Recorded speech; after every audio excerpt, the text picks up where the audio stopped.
আজকে রাজপথে দাঁড়িয়ে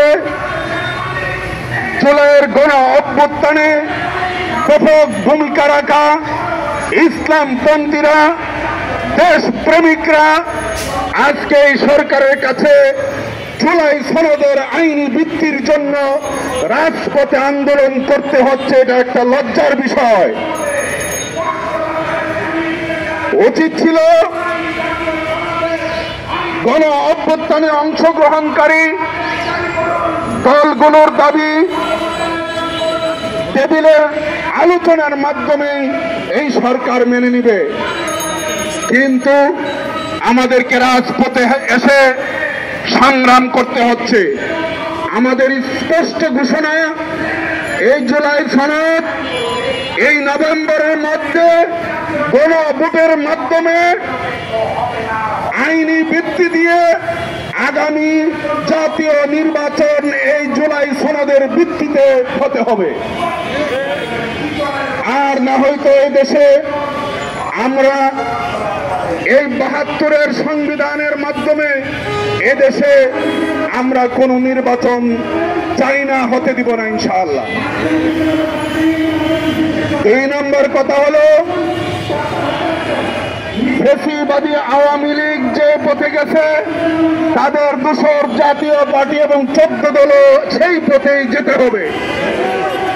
এদেশে এদের রাজনীতি নিষিদ্ধ করতে হবে। তারা ১৬ বছর এই আওয়ামী লীগকে লালন পালন করেছে। প্রিয় ভাইয়েরা, আমরা আপনাদের সামনে আরেকটা দাবি করছি। ৫ দফা দাবির মধ্যে অন্যতম দাবি হচ্ছে নির্বাচনের জন্য একটা সমান্তরাল শাসন ব্যবস্থা, সব দলের জন্য সমান সুযোগ সৃষ্টি করতে হবে। প্রশাসন যেন সব দলের সাথে সমান আচরণ করে, ন্যায্য আচরণ করে। কিন্তু আমরা এদেশে এখনো পর্যন্ত রাষ্ট্র এবং প্রশাসনের পক্ষ থেকে এমন কোনো উদ্যোগ আচরণ আমরা দেখতে পাচ্ছি না। আমরা দেখতে পাচ্ছি পেশি শক্তি এবং দখল বাণিজ্য চলছে,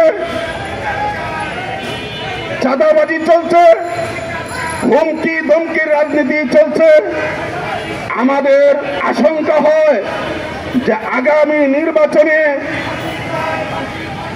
নতুন করে বাংলাদেশের জাতীয় নির্বাচনে কোন একটি বড় দল সবগুলো আসন ভোট কেন্দ্র দখল করে তাদের পক্ষে বিজয় ছিনিয়ে নেওয়ার চেষ্টা করবে।